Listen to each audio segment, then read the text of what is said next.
Praise the lord. మరలా చెప్పుదును ఆనందించుడి. ఫిలిప్పి పత్రిక 4వ అధ్యాయం 4వ వచనం. ప్రభువులో ఆనందించడం మంచిది. మీరు బహుశా ఈ ప్రయత్నం చేసి మొదటిసారి విఫలులయ్యారేమో. పర్వాలేదు.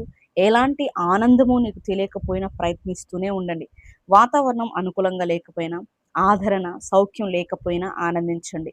వాటన్నిటిని ఆనందంగా ఎంచుకోండి. మీరు అనేకమైన శోధనలో పడేటప్పుడు అదంతా ఆనందంగా ఎంచుకోండి. దేవుడు దానిని నిజం చేస్తాడు. తన విజయ ధ్వజాన్ని, ఆనందాన్ని తీసుకొని నువ్వు పోరాటంలోకి చొచ్చుకుపోతుంటే దేవుడు వెనక్కే ఉండిపోయి నేను శత్రువుల వెనక్కి తరిమి కొడుతూ ఉంటే, బందీగా పట్టుకుంటూ ఉంటే చూస్తూ ఉంటాడనుకుంటున్నావా? అసంభవం. నీ పురోగతిలో పరిశుద్ధాత్మ నిన్ను నిలబెడతాడు. నీ హృదయాన్ని ఉత్సాహంతోనూ, వందన సమర్పణతోనూ నింపుతాడు. నీలో పొంగే సంపూర్ణత వల్ల నీ హృదయం గాలిలో తేలిపోతున్నట్టుంటుంది. అతి బలహీన విశ్వాసి స్తోత్ర సునాదంతో ఎదురైతే సైతాను తోక ముడిచి పరిగెడతాడు. ఆత్మ పూర్ణులయుండుడి, మీ హృదయములలో ప్రభువును గూర్చి పాడుచు కీర్తించును.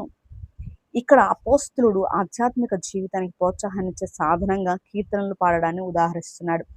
శరీర రీతిగా గాక ఆత్మ బలాన్ని, ప్రేరేపణను పొందమని హెచ్చరిస్తున్నాడు. శరీరాన్ని దృఢపరుచుకోవడం వల్ల కాదు కానీ ఆత్మ ఉల్లసించడం వల్లనే బలాన్ని పుంజుకోమని హితవు చెబుతున్నాడు. పాడాలని అనిపించకపోయినా పాడుతూనే ఉండాలి. ఇలా చేస్తేనే మనము సీసపు కాళ్ళు తేలికై మన అలసట శక్తిగా మారి మనకు సత్తువ వస్తుంది.